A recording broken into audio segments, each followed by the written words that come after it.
Good afternoon. Good afternoon. Thank you to be with us.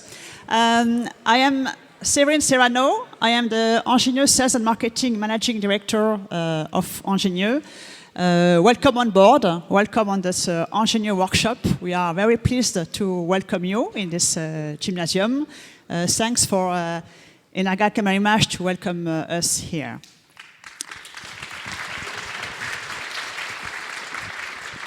On stage today, we will have Dominique Rouchon here, over there. He is the organizer of this event. It's a big event for us. Thank you, Dominique. He will ensure the coordination today of this workshop. We have also in the room Christophe Remonté. Is it the cinema optic director from Angenieux? He will add some few words at the end of this workshop. I would like to thank Randy Weddick to be with us today. He is a Chief Technical Officer of Bond Pro Film and Digital. He is also a cinematographer. Thanks to be with us today. He made a long flight. He comes from Los Angeles, so thank you. We have also Arnaud Esbelin, who is a member of the Angenieux team. He is an Optimo Prime and Integrated Optical Palette project manager. He will have the opportunity to present you on the side during the workshop, or we can change the internal component to add gravity effect in the lens. Thank you to be with us. During this workshop, you will have the opportunity to see a testimonial from Checo Varese. He can't be with us today, but he will give us a testimonial by a video. So it's good things. And I would like to present you a special guest with us. He's Steven Petitteville, Director of Photography, AFC member. Steven will give us his feedback on the last commercial where I used Optimo Prime and Integrated Optical Palette. And at the end, I would like to thank Chris Fawcett here, the Steadicam operator.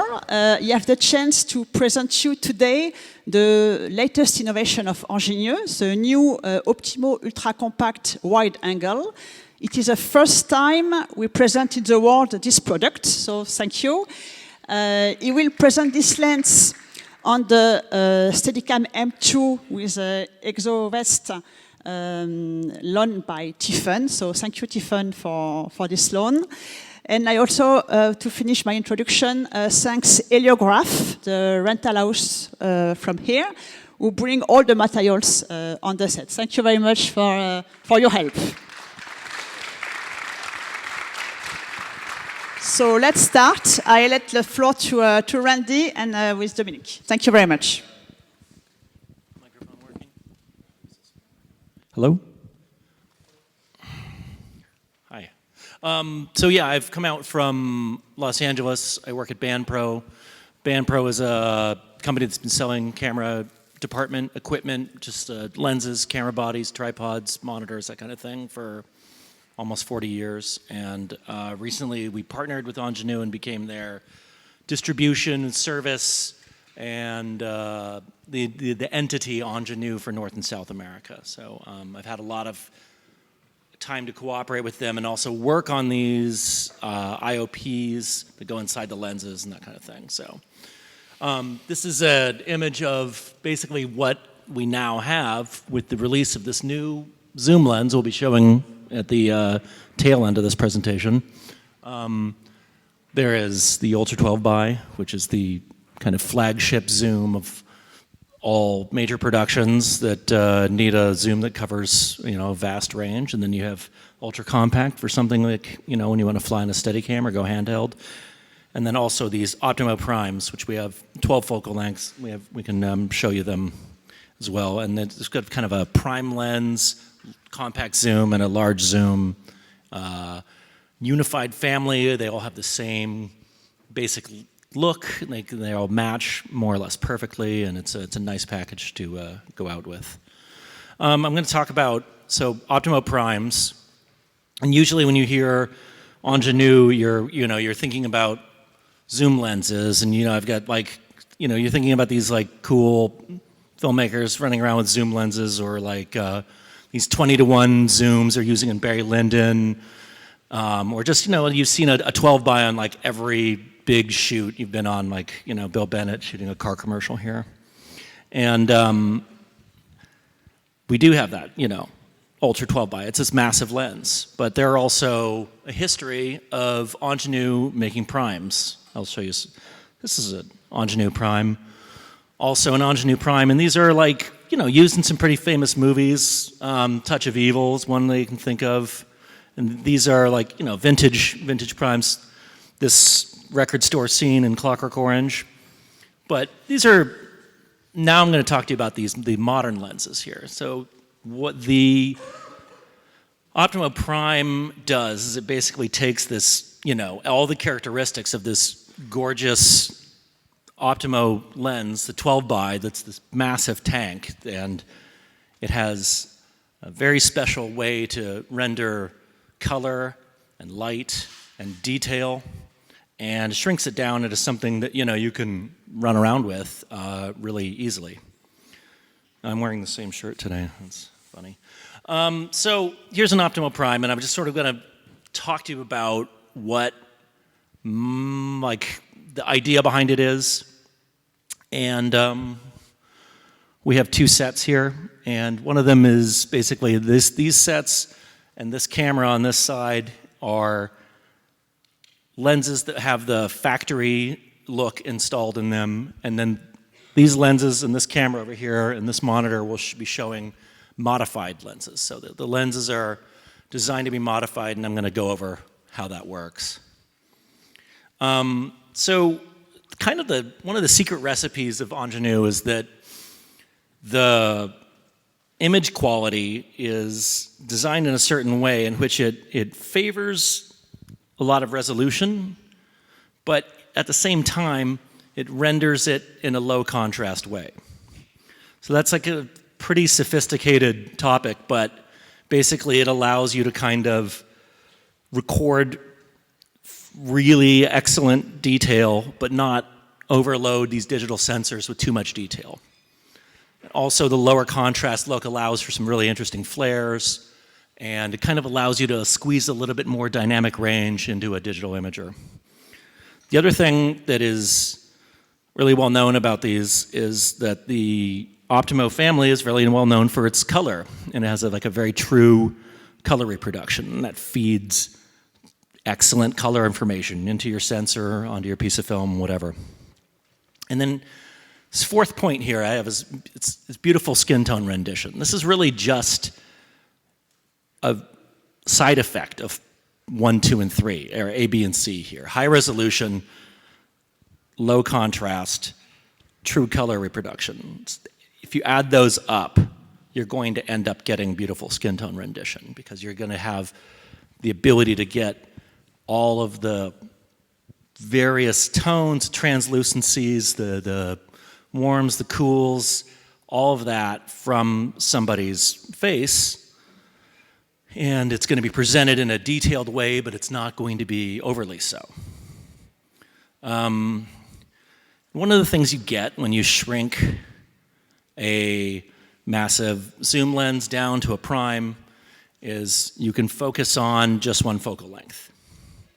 So the geometry of these lenses, from the 18 up to the 200, the geometry is very well corrected on all these. They're very interesting looking, because they're like the 18 on a full frame. That's like a 12 millimeter on a Super 35. It's a pretty wide lens, but you can put someone in the middle of the picture and they look normal. But then when you start moving it, you get a lot more extra motion, and you get kind of like a lot of the effects of a wide lens, but without the distortion that you would imagine in some of these things. So it's the geometry is really excellent. And then Angenieux has a history of really innovating coatings for not necessarily purely technical means, but also for beauty.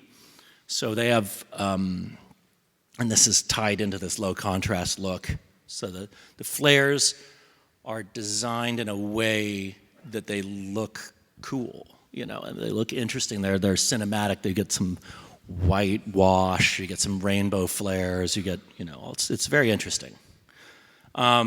Mechanically speaking, you get really, you know, high precision lens. Most of these lenses are under 2 kilograms.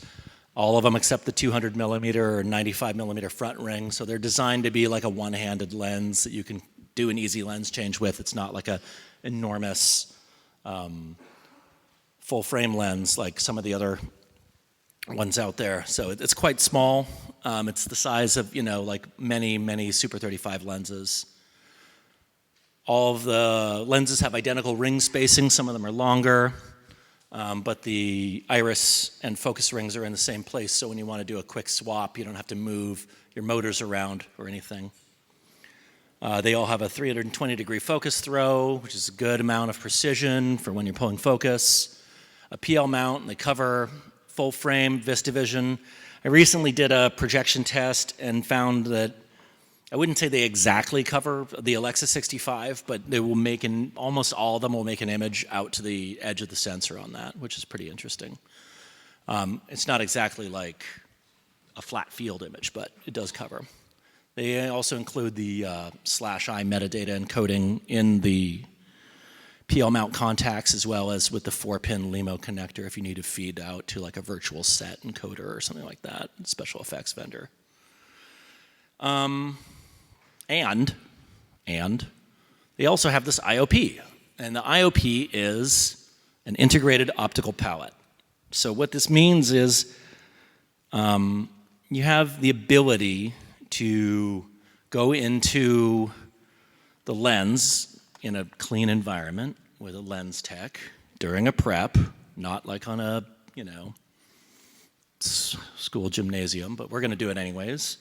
And you can open up the lens and go inside and take out optics and put other ones in, and they have different effects.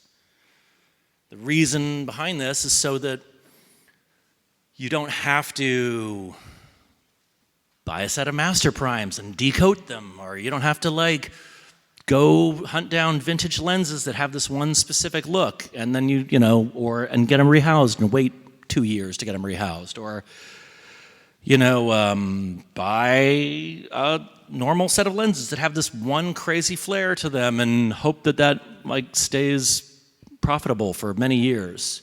You get the ability to kind of open up the lens, change the personality, put it on the job, take it off the job, put the glass back in from the factory, and then go put it on another different kind of job. And you're able to modify these lenses, and then also as a DP, you're able to experiment with these things and kind of create your own personal look. And obviously this has been popular with a couple of different major rental house empire type vendors that make their own lenses. You know, they can make a lens for somebody, or they can make a lens for a certain job, a certain movie.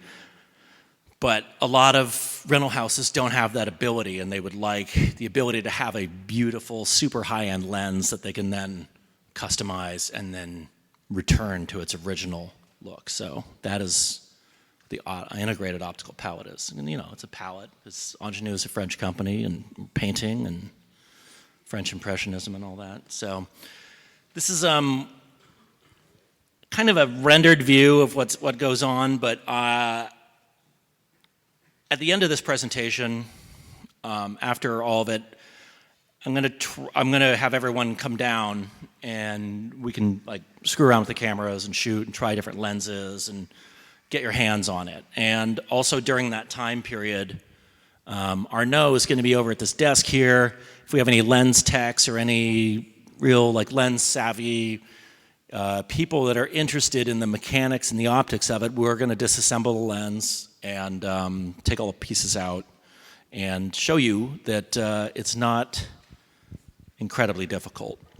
The design of this lens basically is that most of the lens is in a single like glued together optical block that you can unscrew and pull out. And then below that, you have these rings here that are in this image. So it's not like tearing down a lens that's not supposed to be done this way. The lens is designed to be disassembled, reassembled many times over the course of its existence, and it's made to be in kind of an easy way. I mean, we can do it in less than 10 minutes. But it's not something I recommend doing on set, like I said. You know, we at BandPro, I've said this before, we do this in a clean room, which is like a kind of a place where you'd assemble a circuit board or something like that. But you don't need to do that. I would just say just do it in a clean room, you know, just like maybe a hotel room or something, or prep bay, a lens tech area that's clean, that kind of thing. But this is not something that I really recommend that you do on like a, you know, outside here on like a windy day. It would be bad, I think. So here's an image, a cutaway image of the lens. And there's 3 dots on there. There's a red dot, a green dot, and a yellow dot. And these are the 3 different points of customization in this lens. This area in the middle here, this is what's called the internal IOP. And this is the center position in the lens. This is where, if you really want to have the most interesting optical effects happen, this is where you would put a different piece of glass. A reflective piece, a diffusive piece, that kind of thing. Behind that, immediately, like less than a millimeter behind that, is the iris cartridge. This is removable as well with the same tool. And this allows you to adjust the shape of your bokeh and also kind of experiment with different shapes of irises if you want to mimic like a B-speed lens with a triangular iris, or like an anamorphic-ish lens with an oval iris, that kind of thing. It's an easy thing to pop in and out. Behind all that is a quick release slot on the rear, and this allows you to on set very easily swap an additional effect in on top of that. So I will kind of go into this a little more. The center position is interesting because it's really like dead set in the middle of the lens. And this is what they refer to as the afocal area in this lens. And one of the reasons why you want to put a filter here is that all of the light rays are collected here regardless of the focal length. So it's like 18, 25, 40, 100, 200. All the light beams are all basically the same size. So you can put a piece of diffusion in here and it will be the same regardless of the focal length. You won't have to change out a certain strength for an 18 and then, oh, we're going to a 135, get a different filter. All the filters, because you're putting it in the center, all the filtration effects will be identical regardless of the focal length, which is kind of cool. Also, this light is trapped inside the barrel. It's basically like, instead of having it in a matte box or behind the lens, when you have it inside the middle of the lens and you have something reflective, like we have some filters where we strip the coating off and they're very reflective, what you get is you get a lot of light that bounces around inside the lens, and it's not going to go out the front element or the back. It's going to bounce off all the other elements and kind of project itself as an interesting flare. When you have it in the middle, it's going to create a flare like it is the lens, as opposed to this is just a filter in a matte box. It's going to be bouncing around, and it kind of creates something that is much more akin to the look of like a vintage lens or something like that. So it's very interesting to have it in the back, in the middle here. Yeah, because the reflections bounce around many directions. If you have a diffusive element, like I said, it's this light rays cross over here, and the diffusion is totally consistent regardless of your focal length. And the other reason that it's cool in the afocal region is that you can put filtration in here, and because the light rays are out of focus, it will reduce the amount of dot patterns that you'll see. So a lot of times when you see pretty heavy diffusion on something, and then someone walks into a close-up and you have Christmas lights or something like that behind you, you can see the actual engraved micro pattern from diffusion filters. You can see them in the lighting behind you as you roll the focus. And this is a way to minimize that. I won't say it completely eliminates it, but if on the lower strengths, it makes it totally invisible. If you have it on the rear filter, or if you put something in the matte box, it's closer to the focused image, so you're going to see a little more of the printing in if you have it in the rear, or if you have it in like a flat filter in the front. So here's some test images. We've shot tons and tons of tests and put a lot of lenses out on shows. And this is from a test that I shot showing some black satin here, but we're going to go in depth into each of these filters. I'm going to kind of bust through that and then show you guys what the filters look like versus an unfiltered factory image and then a customized image on this monitor. So we're going to kind of go back and forth on that. Here's some different images. So behind that is the iris cartridge. And this is something that we've experimented with a little bit. And we created a triangular iris that is similar to like an old Zeiss B-Speed or like other earlier type lenses. You can create a bunch of different shapes depending on what stop you're at. This is something I'm not entirely proud of that we did for like a massive reality show in America. That they bought a lot of equipment from us and they asked us to make this in the 3D printer, and I was really embarrassed, but we made it and they loved it, and it's on Netflix and it's. We thought it was for Valentine's Day. It's Victoria's Secret. It celebrates love in general. But this is something you can do. You can make 3D printed stuff and throw it in there. It's kind of corny, but I'm going to immediately scroll past that image. But there's all sorts of stuff you can do.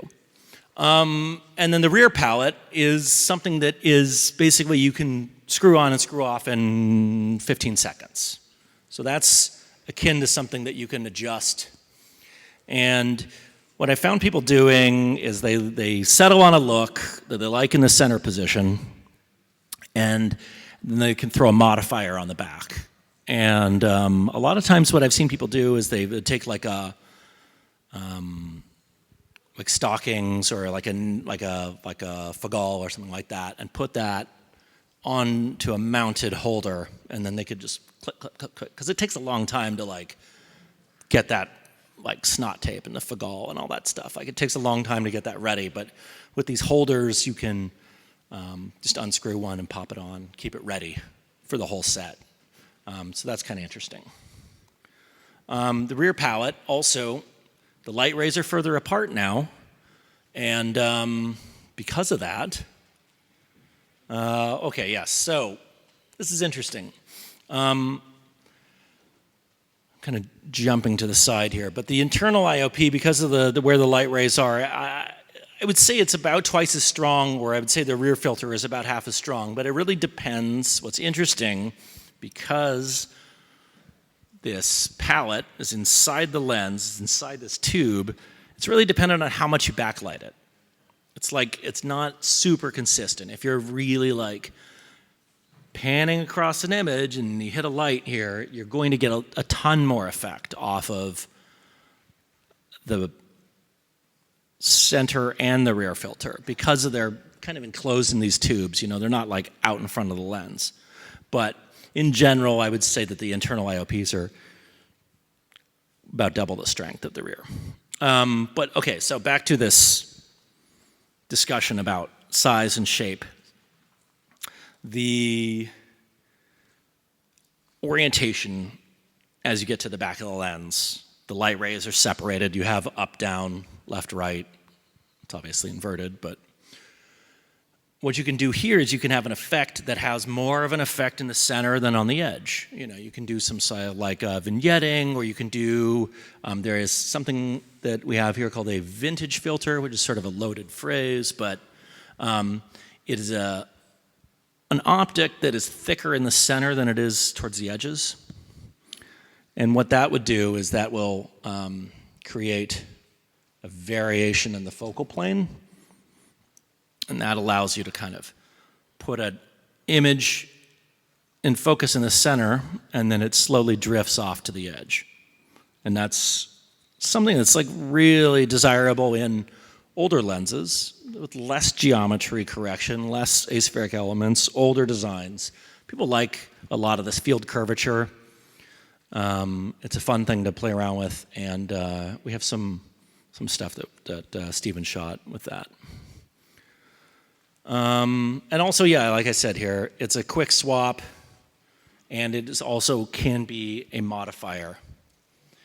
The third thing I have in here is it only affects the outgoing rays. This is sort of something I'm trying to dig into right now, but like this is an example of an internal filter. You see that the images, the flare is completely covering more than the sensor.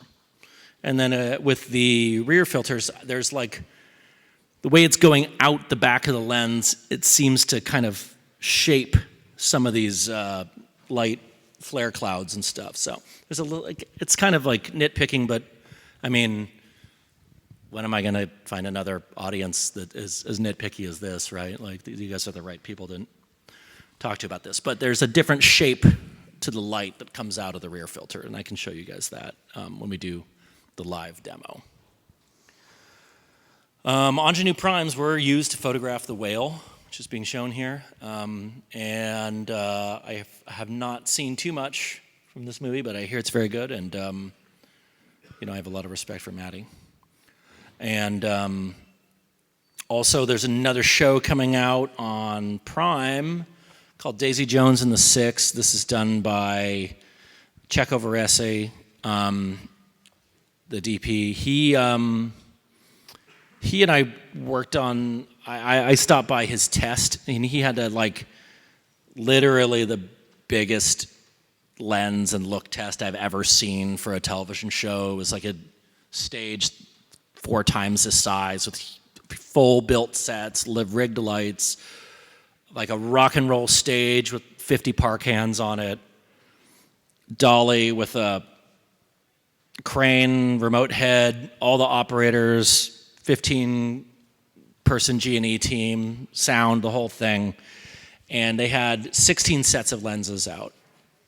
And they had every single thing you could get, basically, you know, all the vintage stuff, all the latest stuff. And we went through it piece by piece, and then he was really curious about these Optimo Primes, and we put those on, and we played around with some different looks, and then he ended up settling on glimmer glass for the show. And we did a lot of tests with this like rock and roll stage, and it's backlit, tons of park hands and dimmer board, and you know, they're all firing, and you get a lot of really interesting flares with the glimmer glass. But then we would do more low contrast work. We would do just like an apartment with like a overhead soft light and maybe a little kick or something. And that wasn't quite enough then. So he was like, you know, what can we do? Can we add a net or something? And this is where that idea of like getting the entire rear baffle, getting additional ones of those, wrapping them with nets, and then keeping them in a box. And if you want to go, okay, I have glimmer glass, I want to add a net, it just open up the box, put the net on, put the lens back in, you're good to go. So the ability to kind of take a look and then modify it, and then additionally modify it, I guess, of course, with front filters and lighting and all that. It's kind of interesting, and it was cool to see. This is sort of like a classic rock 70s story that bears a lot of resemblance to the story of Fleetwood Mac. And so they have a lot of rock concert stuff, but they also have a lot of like warm 70s type of lighting in it as well. So I'm going to show now some examples of the IOP. And I'm going to get our wonderful models in here. I'll get you guys on the cameras. And we're going to go through a couple of different examples here. So one of the things I'm going to show you guys is over on this monitor, it's going to be a unmodified lens. So this is what we call neutral glass. It's basically the exact same glass that is used in the rest of the lens with anti-reflection coating on both sides. And this is the normal look of the lens.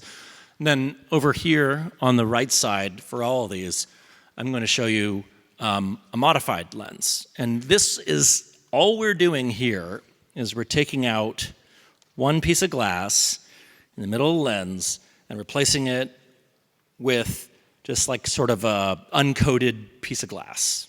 And it creates like a ton more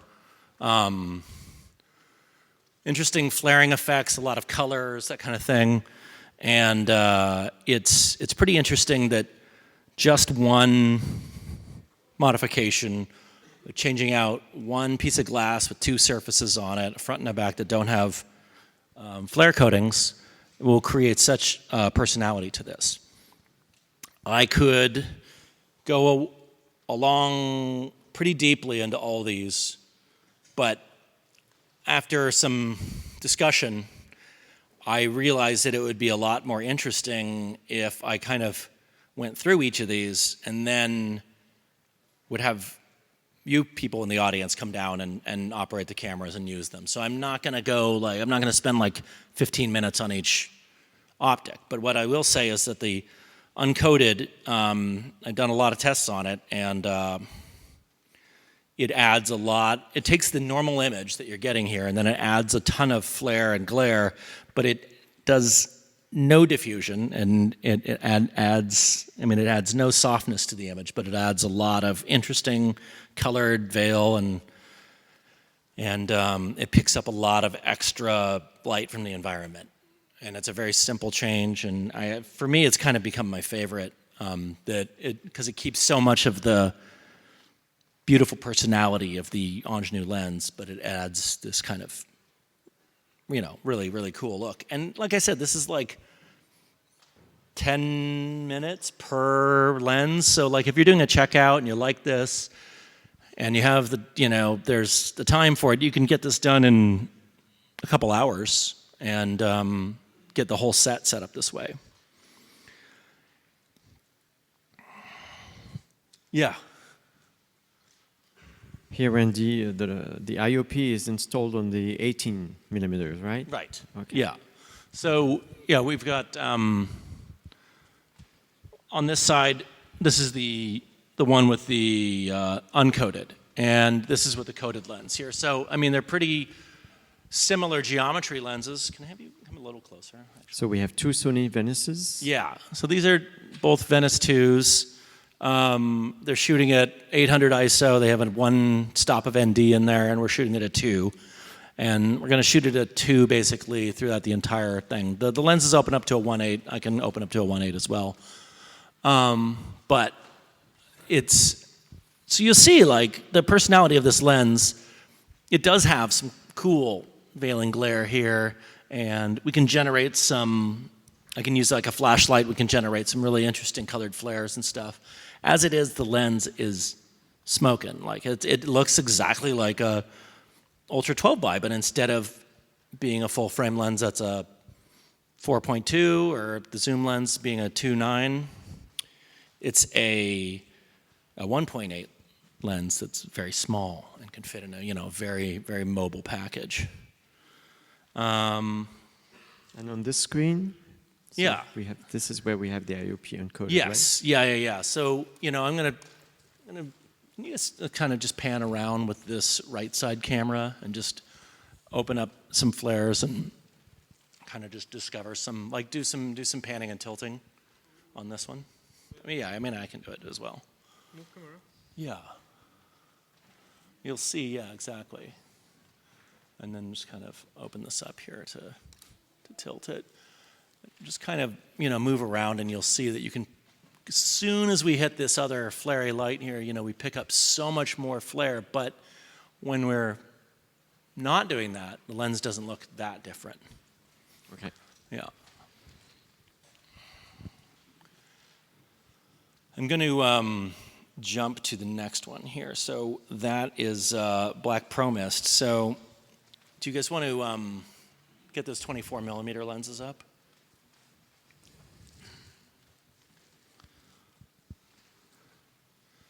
And I got some, there's a lot of, if you go to Band Pro Film and Digital on Vimeo, we've shot tons and tons and tons of test material for this that you guys can check out as kind of a library of all the different looks. And we've even done shoots that are like pretty big shoots that we do the same exact moving shot over and over with the same lighting cue and all that stuff. And we're changing out the different filters. Here, we're going to put on the Black Pro Mist. And this is kind of, everyone pretty much is familiar with the Black Pro Mist, but yeah, putting it on the inside is really interesting. It adds some halation, and it's kind of sort of like some people have, not really my words, but people have really convinced me of this, that it's like kind of a gritty type of diffusion that, if you're like looking for like a science fiction movie or a Western or something, it could be a really good pick for that. So now the lenses are on. Yeah, so we have 24 millimeters here. And on the left here, where we have a default lens here with a neutral glass. This is with the Black Pro Mist. And then maybe I can pan this slide over. You want to play around with that?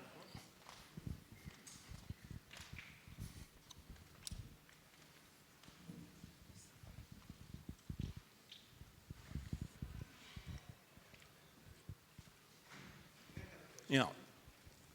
Sure. Yeah. Can you show us the same frame for comparison of those they're Sure. very similar because those are two just Pretty different angles. yeah. I can see the I mean, when we're done with this, definitely. Let's do that. Like immediately after this demo. But like kind of for the purposes of this demo, I'm gonna just keep moving until I get through all this stuff. But like, let's like more of the whole point of this CAMERIMAGE experience is like everyone here is. They're not like. You're all crew people. Like we should use the gear. So like we'll get to that for sure. Yeah, get we'll to the do bottom that. of it. Yeah. Yeah. But let's see. So. Yeah.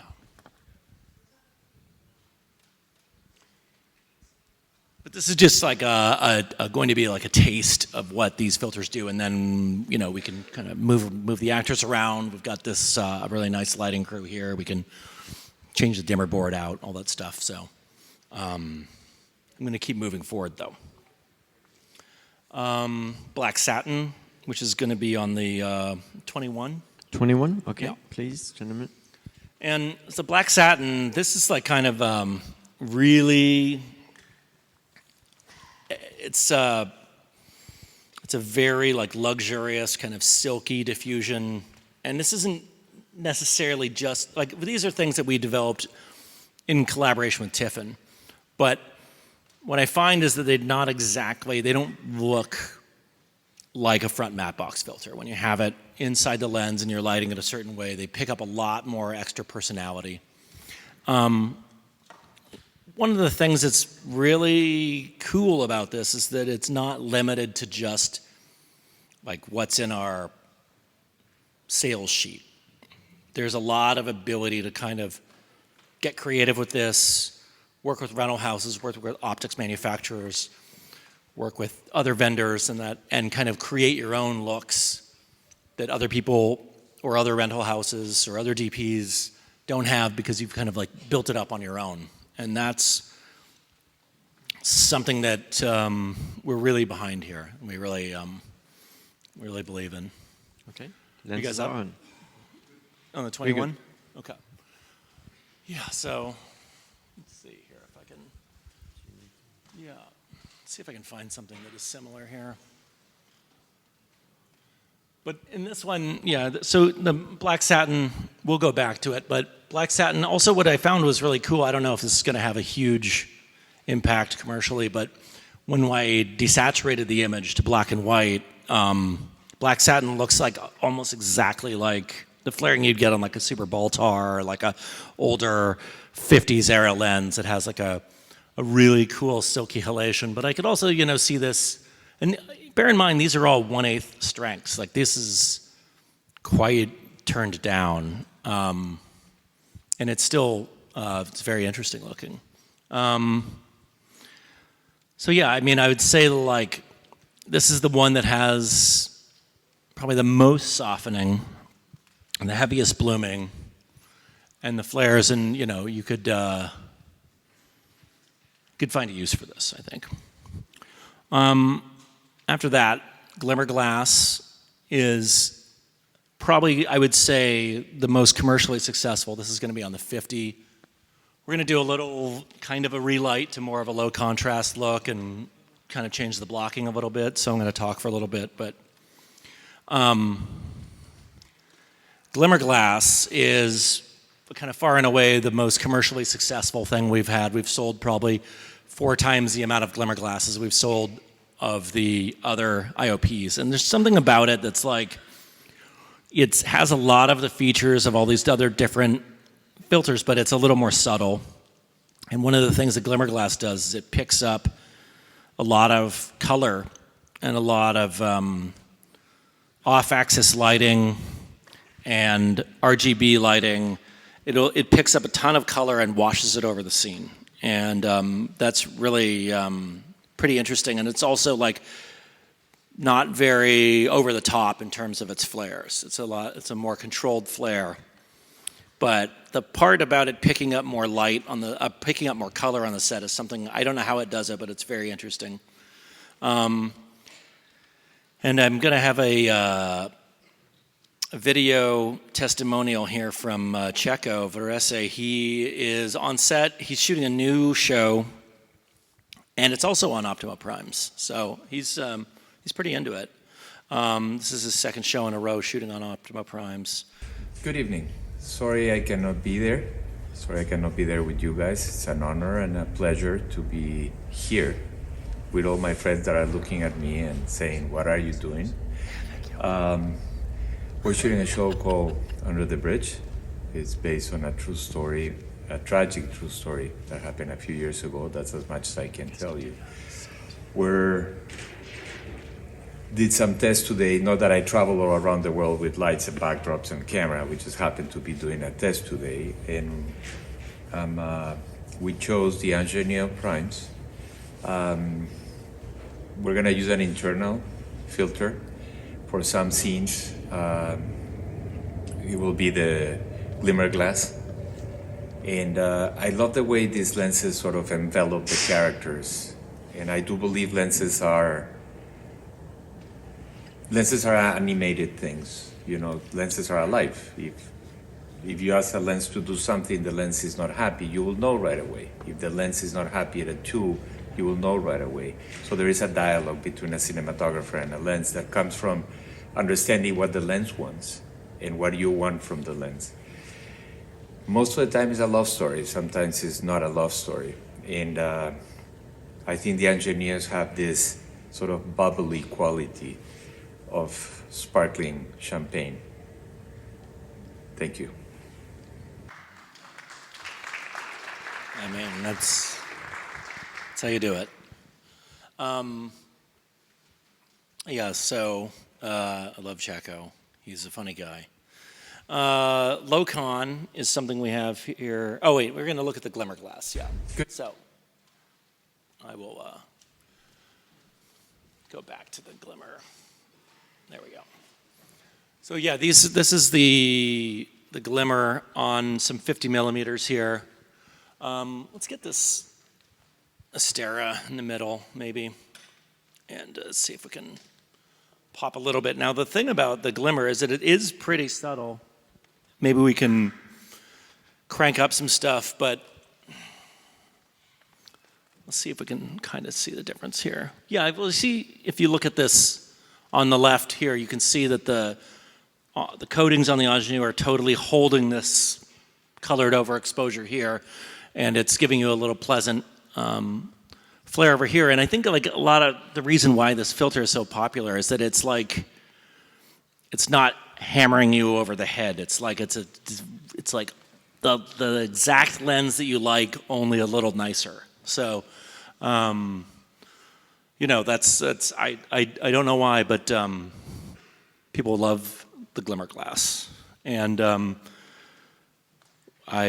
happy to. And we also have, I think we have it on a 200 millimeter. If you guys want to demo that as well too afterwards.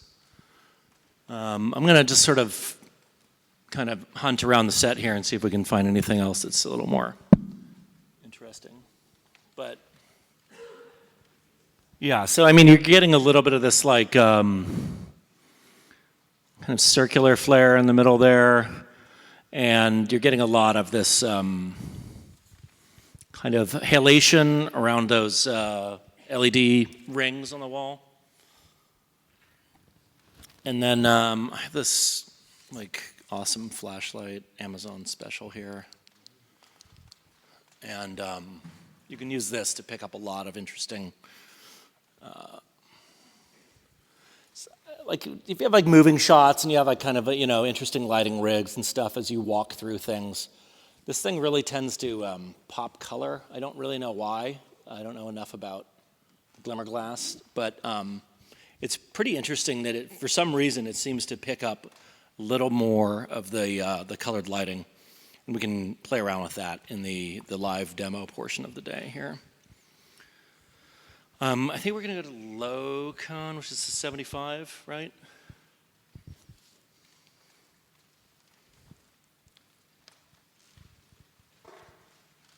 So low contrast. So yeah, we're going to go to a 75 mil and show you some of that. Low con is a pretty subtle filter, especially on a 1/8 strength. So we're developing a quarter strength as well for it now. And basically all it's going to do is just very subtly kind of raise up the black level. I can have you guys sit there for a little bit, but also later I'm going to have you stand up in this shot. But it basically just gives you a subtle lift on all of your shadow region. Allows you to kind of reach further into the shadow region. And then another weird thing that I kind of don't know why happens again is that the low con is very good at picking up these sort of like rainbow rings when you hit it a certain way. And that's a lot of fun too.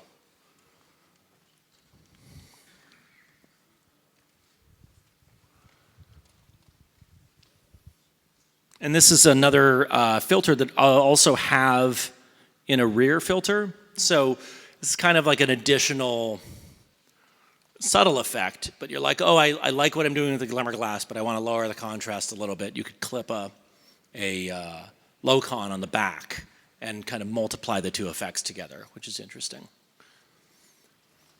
You guys good? All set. Okay.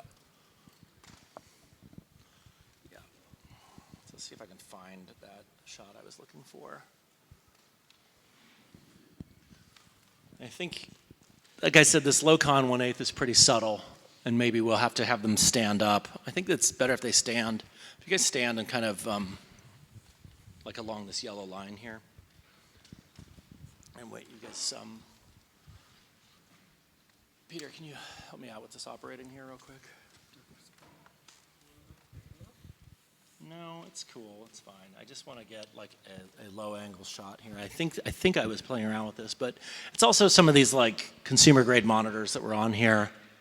But I'd have to play around with this a little bit more to get this to really sing. But perhaps playing around with the rear filter later, I can show you this. But this does very subtly raise this, but I think it's something that's a little easier to see on like a reference monitor. But I'm going to see if I can pop these rainbow flares, which I found to be pretty weird and interesting.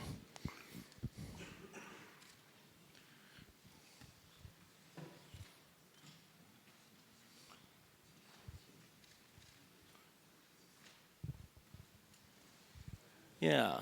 So, I mean, I don't know if you can see it on the left side of that image, but there's something, and it depends on like how focused the light beam is and all that, but there's some really interesting stuff you can do with that. I think we can maybe use one of these orbiters or something to pop that as well. And yeah, like I said, like the uncoated, what's interesting about this Locon is that it doesn't diffuse the image whatsoever as well. So if you're looking for a sharp image, but you want to adjust some of the characteristics of it, this Locon does it in kind of a non-destructive manner. There's a Net M here that is made by Angenieux. It's a beautiful filter. And that's on the 135. So let's pop that on there.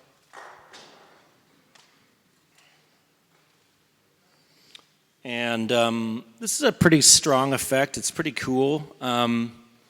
It probably is the strongest of the effects. And it's like an actual, very, very similar to an actual stocking filter. And it adds kind of some texture to the image. And I'll see if we can look at it here. So you guys can take a seat again here. I think we're a little too close for this. Yeah. Mm-hmm. So yeah, on the left again is the neutral glass image. On the right is with the net filter. So already you can see that there's like kind of these directional flares that pop off of here. And yeah, if you want to just sort of glide over, well, just hold it right there for a second. You can kind of see that there's these directional patterns coming off, and then I'm going to kind of hunt around the set and see if I can find a little bit more. So you get these kind of interesting kind of like diffraction grating flares that you won't get on the unmodified lens, and it's pretty sophisticated if you get the right lighting setup and the right content for it.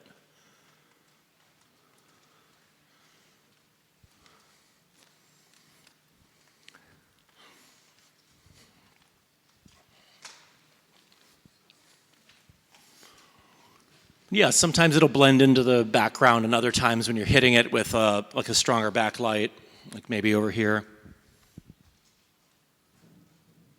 you'll get this very, like these strong, arched, fixed patterns off of lights.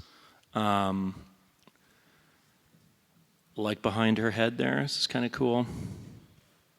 And depends on how the where the focus point is and where the light is, you can kind of adjust these 70s looking beams in the back there.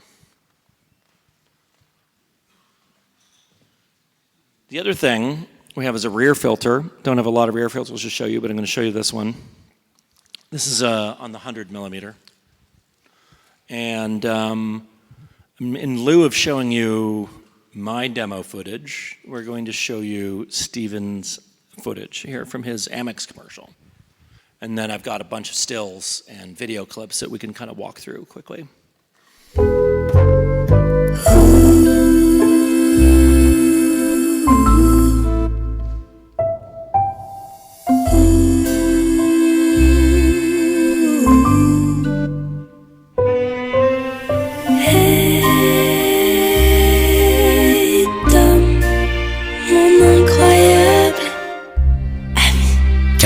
KLM American Express Gold. Gagnez des miles au quotidien, utilisez-les pour rêver plus loin.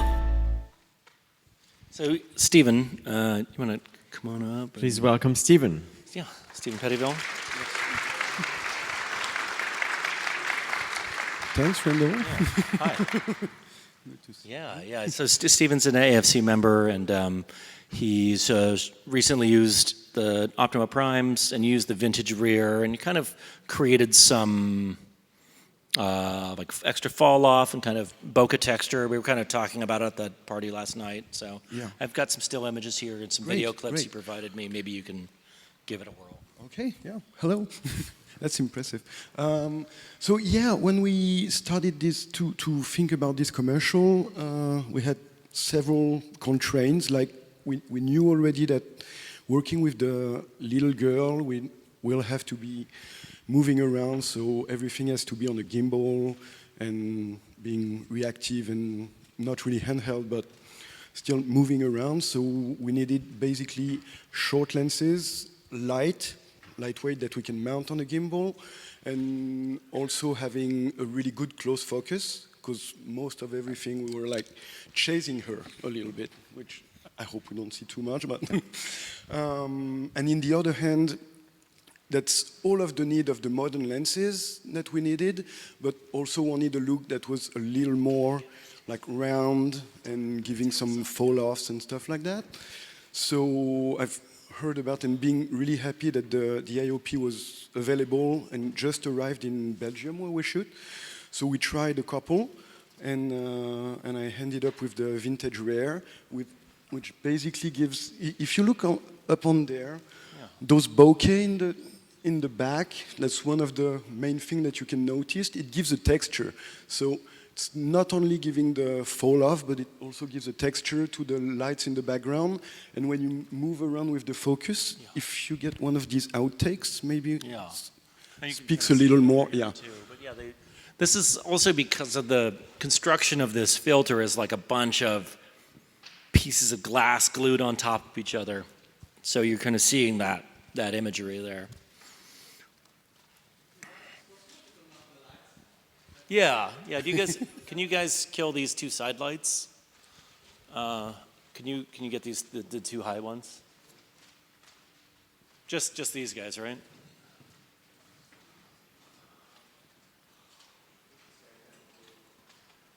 This one.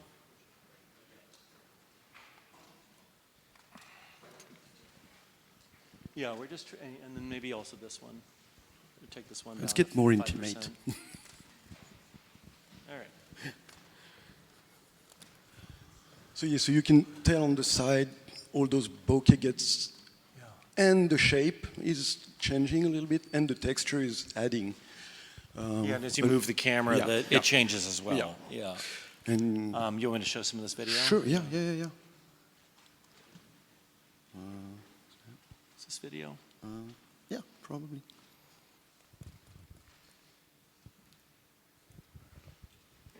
It's So beautiful you can stuff. see when it's coming, and the closer we go. Yeah. Getting in and out. Yeah, you can kind of see it there too. Yeah. And this one too. How long did this shoot go for? How many days was this shoot? That was 2 days. Yeah.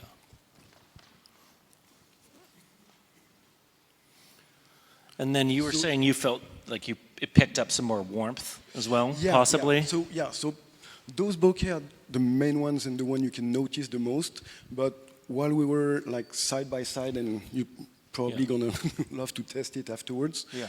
But that gives the whole fall off on the sides of the lens, and all the sides get a little more of what you expect from the vintage lenses that we're chasing all the time. Right. But in the other hand, once again, we need to rely on the It's like a lens, modern mechanical lens. It's going to hit its marks every time, and it's not going to fall go apart. through a whole shoot Yeah. without having to fix anything. So Right. I know they all color match and they're modern, but they have a lot of the characteristics that you're looking for, but the housing and the mechanics and the optics are like 2022, 2023, but then you're like, you put in some, Yeah. And I would have the close focus as well. Yes. The whole set is super close focus, and Yeah. I It's mean, really, really nice. it's. I wouldn't quite say it's a macro, but you can get some really, some you can get right up in there. yeah. Great. I'm gonna have Sebastian come on in a second here, but cool. Thanks for coming by. And then if you guys have any questions about using them on a shoot, you know, Stephen has got firsthand experience, and he's a great guy to talk to.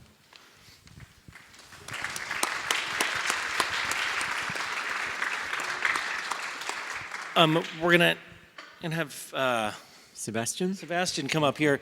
Yeah, Sebastian is it's a guy that we've been working with recently, and he's gone through optical design program and film school as well. Right. And we've kind of like been drafting him to kind of come up with some very original IOPs, or sort of like, I won't say the mass-produced version, but kind of making things by hand and kind of, you know, like creating your own IOPs. Like you would just get a piece of glass and like scratch certain patterns in it, or like in this case, we've got something with some plastic wrap on it. Or so, anyways, I'll let you talk about it though. Yeah. But this is. Please welcome Sebastian. Yeah, Sebastian does let's say. Hello. Yes. Hello, everybody. So my name is Sebastian. That's me. I've just been graduated from the famous film school in Paris last June. And before, I was an engineer, an optical engineer. And I have been graduated from the Optical Institute in Paris-Saclay, which is, believe it or not, the school where Pierre Angenieux himself studied. So Pierre Angenieux is the founder of Angenieux. So, as a former engineer and as a cinematographer, I can see how these lenses can be very interesting in an optical point of view, but also in a cinematographic point of view. To be honest, I have shot with some short films with Angenieux lenses, but I have never shot movies with Optimo Prime yet. But I had the opportunity to make some tests, many tests, in my school, my film school, and while preparing next movies in a few months. So we talked about their very interesting optical qualities, like low contrast, great resolution, great restitution of colors. But at a lower scale, as a student or as a young DP starting his career, which is my scale and probably the scale of many of you, there is another question which is very important. Are these lenses practical, and is it comfortable to shoot movies with them when you are part of a small team, or when you don't have a big budget and a low budget? And I think we can say yes. They combine very good optical qualities with versatility and also a very good capacity. It's very compact. They are very compact, and they are easily held in hand. They are not too heavy, and I think it's very interesting when you have to shoot quickly because you have many shots to do in a day. So it's a good point. Same if you have to hold by hand the camera, or if you have to put the camera on a ring. I'll give you an example. For example, last year, I have to shoot a movie, and for this movie, I had to put the camera on a car camera mount, and we didn't have the budget to have a very sophisticated mount, and we didn't have the Angenieux Optimo Primes because they weren't available at this time. So we shoot with very good optics from another company, very good optics, but the problem was that they were very heavy, very big, and frankly, I think that if it was possible, no, I don't think, I'm sure that if it was possible, I would have shot the movie with these lenses. Moreover, they are very, very good close focus, and it was a very important issue for the scene. So yes, I think it's very interesting. Yeah, so we have like a lens that has been customized, yes, but not exactly. from a factory. This is basically an IOP that we've taken, and we've taken a piece of like plastic wrap or cling film and wrapped it over it, and then put that inside. You know, and there's a lot of different stuff that people have been doing, gluing Swarovski crystals on with optical glue, or like scratching certain patterns, or even people contracting optical companies, building bespoke solutions for, you know, rental house. Like this goes from anywhere from like, you know, a very like sort of art school approach of like, we just took a piece of glass and scratched it, all the way up to rental houses developing their own glass and contracting other glass manufacturers, coating manufacturers to create custom filters that no one else can have. But, you know, it also goes back down to this level of, oh, I just took this $50, you know, filter out of the lens, and we you know, made our own custom look on it. And you know, this is like that exact filter I was talking about, and maybe you can see here, but like we've really managed to, you know, distort the shape of the flares in the shot, but it hasn't really like ruined, you know, the entire look of it. And this is just something that, you know, like this is like a 10-minute filter that we made, and there's a lot of personal creativity that goes into it as well. So I think that, you know, maybe you won't own a set of 12 lenses, but it's a lot easier to own a set of 12 IOPs. Yes. Yeah. We're going to take a short break. There's time to go use the restroom and get a coffee and all that. And then when we come back, we're going to show, you guys are going to be the first people in the world to see the Ultra Compact wide zoom, the full pack. So yeah, this is the first time this has been shown. Previously, in the film era, Angenieux had the Optimo zooms, which is a 15 to 40 and a 28 to 76. These are like very, very well-known common lenses to see everywhere. Beautiful lenses, super high performance. Those are Super 35 lenses that were T28. These lenses have basically the identical field of view.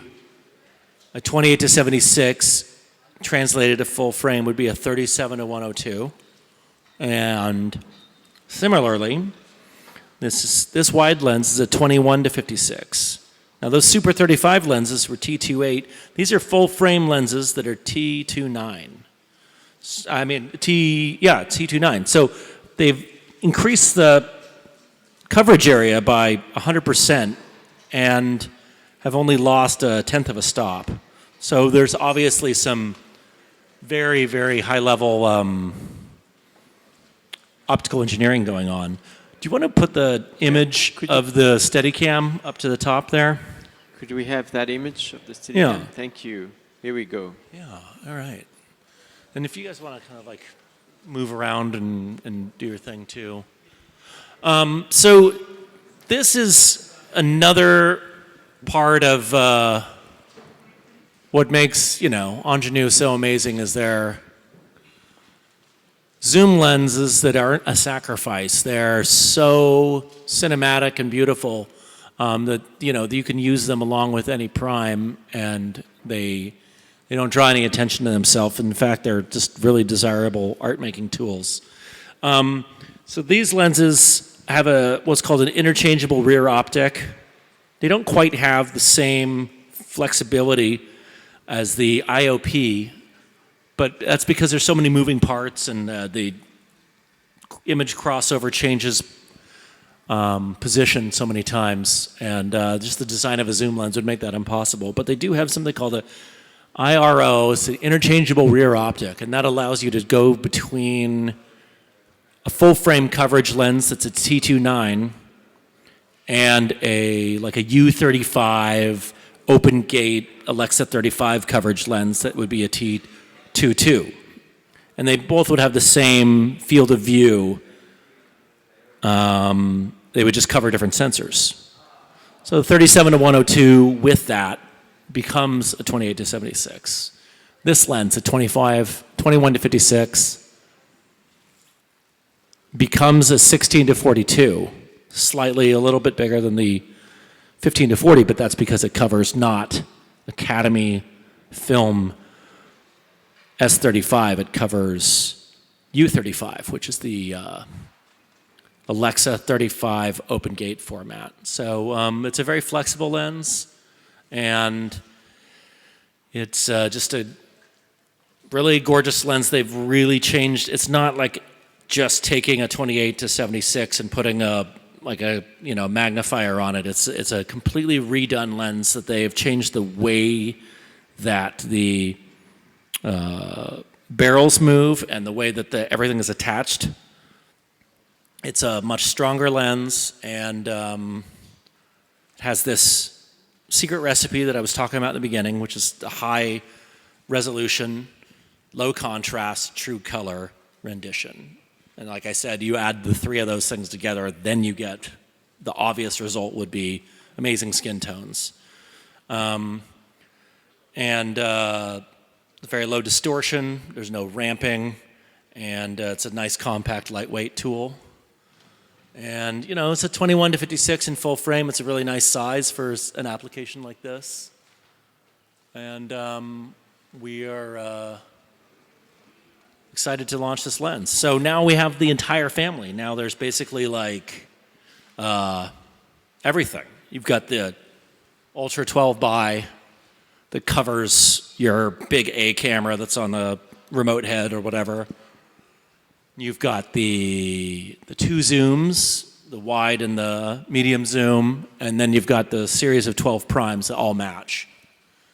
So instead of just saying like, oh, I want to shoot with the Angenieux zoom, what primes match best with that? The new sort of obvious answer to that would be Optimo primes. And you know, I mean, you can use them with IOP, but even without the IOP, they're gorgeous lenses. At this point, I have like a Q&A session, more or less, now right? we're going to have the Q&A session. And then once that's done, we can kind of go back to what we were doing just then, which is like shooting. So. And then, we will go to that. So let's get the microphones, Tim please. Smith, I think we have two volunteers who are here to handle the microphones. Tim Smith? Okay, he's in the back. If you guys have any questions, raise your hand. Yeah. Okay. Go after him. There you go. Hi, thank you. What's the main difference between the new zoom and the easy zooms you had like a couple of years ago? Thanks. Yeah, so the easy zooms were kind of designed, it's like an entry-level zoom. It was designed to appeal to kind of like an owner-operator market, something along the lines of what Angenieux had released before, which was like a DP Rouge or something.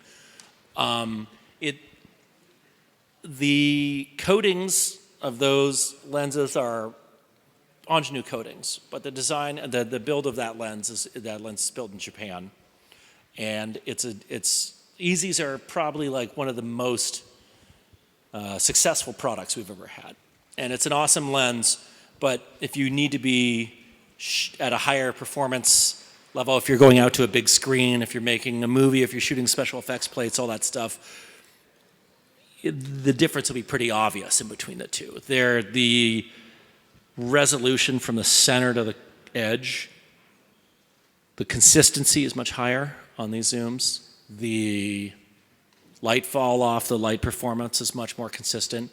All of the very difficult tasks that you would have to achieve to create the ultimate zoom lens are like much closer to being achieved in these lenses than in the EZs. Also, EZs are like not designed with the same level of mechanical ruggedness. These lenses are designed to like live on an arm car that's going on sand dunes and, you know, going 100 miles an hour. And the EZ is like not necessarily, it's for an owner operator or something like that. These get pressed into use, and their EZs are on these huge features and stuff, but they're really not designed to be like a lens that like is beaten to, submission on like a big crude show in every different, mount and movement and environment you would put them in. They're not designed to stand up to the stress of like a heavy duty rental house lens. So on one hand, it's like they both make really nice pictures. They both have that same guiding principle behind them. I would say that the easy is like, one of the other differences is that like this lens can be softer while at the same time being sharper. Yeah, you know what I mean? It's like almost like a Zen riddle or something, but like it has more of both in it. It has more softness and it has more sharpness, but it's also massively differently built mechanically to just be like a race car. Also, a major difference is the Angenieux look. The original Angenieux look you have on the Optimo range of lenses. The easy lenses have a cinematic look, but it's not the exact Angenieux look that you used to see on this type of lenses we just presented. So that is one of the big differences. Yeah. Sure. Another question? Okay. Cool. Oh yeah, one there. Yeah. Okay. Thank you. Hi, I was wondering with the zooms, do you have a rear net holder or filter holder on the rear mount of the There's there's a threaded piece of glass there that's like it's not like a glued in piece of glass, it just comes out. So something like, there is a shroud that comes off, right? On the back?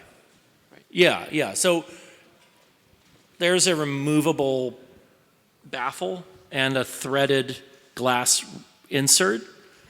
I don't know if it's like designed for exactly that, but it would definitely work for that. Yeah, and you could just buy that as a part and glue a net on there and do the same thing we were talking about with the primes. But it might not be called that in the parts manual. Yeah, but it's there. More questions? Another one over there. Thank you. So you're not doing the 3 conversions like you are with the 12 by Ultra, the Correct. Super 35, Ultra 35, and 40? Yeah. I think it's due to the kind of predominance of digital cinema and also kind of the narrowing down of how much money we would have to spend to create another thing that was just Super 35 versus something that was U35 and would also work with Super 35. It's just kind of like a poll that we asked a lot of people about, and like, would you mind if we had 2 instead of 3? And can you also explain the difference between Super 35 and U35? Yeah, so Super 35 is like what you would have on an older Optimo or something, where it's like the coverage basically goes to the edge of a piece of Super 35 film. And I have to look at the ASC manual or like at my app or something to tell you exactly how many millimeters this is. But the U35 is like what you would have in a Alexa 35 shooting open gate. This will cover that. And but like I said, it is a 16 to 42 that covers in the U35 mode. It's a 16 to 42, and you could just put that onto a camera shooting Super 35, and it would be a 16 to 42. So instead of a 15 to 40, it's a little tiny bit this way and a little tiny bit that way, but it is basically 23% more coverage than Super 35 or something like that. You're more of an expert than I am, so. Yeah, I think it's like a little bit. It's like a 20-ish% difference in coverage, or 16 or something, but basically it's whatever the dimensions are of the Alexa 35. I think my jet lag is kind of getting to me here a little bit, but it'll cover that. And then, like I said, you can just put it onto a Super 35 camera and it'll overcover that, but it'll still be a 2.2 16 to 42. I had another question. Yeah. Are you going to be planning on doing a 3rd compact zoom in your set? the equivalent of a 45 to 120 in large format? I just had the same questions regarding the easy lenses. Basically, Angenieux is always trying to have a range of lenses to create an ecosystem. This is what we just showed here. We have the Ultra 12 times, the primes, and the 2 small zooms.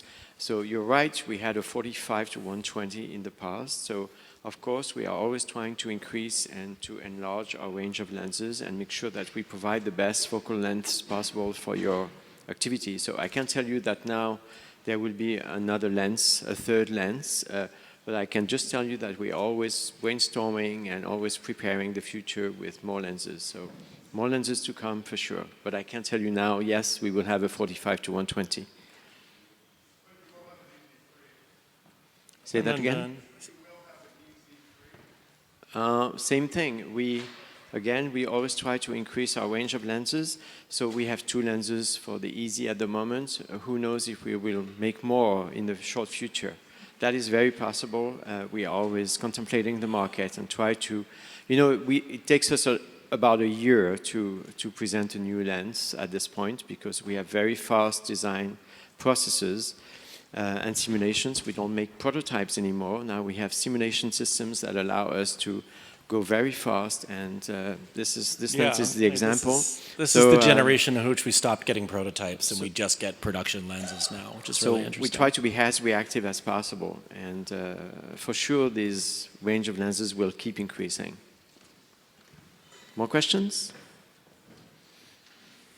Okay, so if you don't have more questions, I invite you to come back to the set and play with the lenses, ask questions to Randy, tell us what you would like to see, we can change. Please have a look at Arnaud's demonstration. Arnaud, can you? Yeah, we start Arnaud is the demo? also, he's going to show you guys He will how... show you how to dismantle, which is very interesting because, as we said, it's a very flexible system. Yeah, it's not terribly and in about complicated. 10-15 minutes, you can swap the IOP element to another one. So here he is.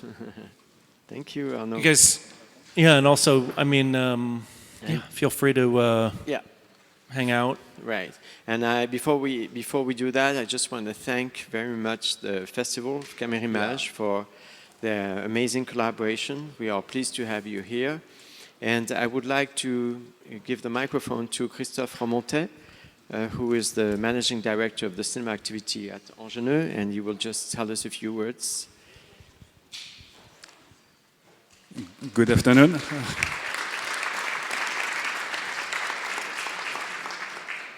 So thank you for being here with us this afternoon. Just to confirm you, I hope that you are convinced now that innovation is totally part of the DNA of our lenses, and every day that we are coming to the factory, this is to build and design lenses dedicated to our service and at the service of your creativity. So thank you for being here and see you soon. Yeah, it's true. When I started at Angenieux 35 years ago, I started with the Angenieux family, and the Angenieux family left for different reasons, but Bernard Angenieux told me when he left, he said, never forget one thing. This company is at the service of the cinema community. We're not here to do marketing, we are here to serve the cinematographers. So this is in our DNA, and we never forget that. That's the reason why we did that today, and we hope you enjoyed it. And last but not least, I want to thank very much Luisa and Vera from Lava Films, who have been extremely helpful. And again, Heliograph team and the festival team who have helped us out to make this workshop. So please enjoy the lenses. Come to the set. Sorry, it's a bar. We don't have alcohol, but join us. Thank you very much.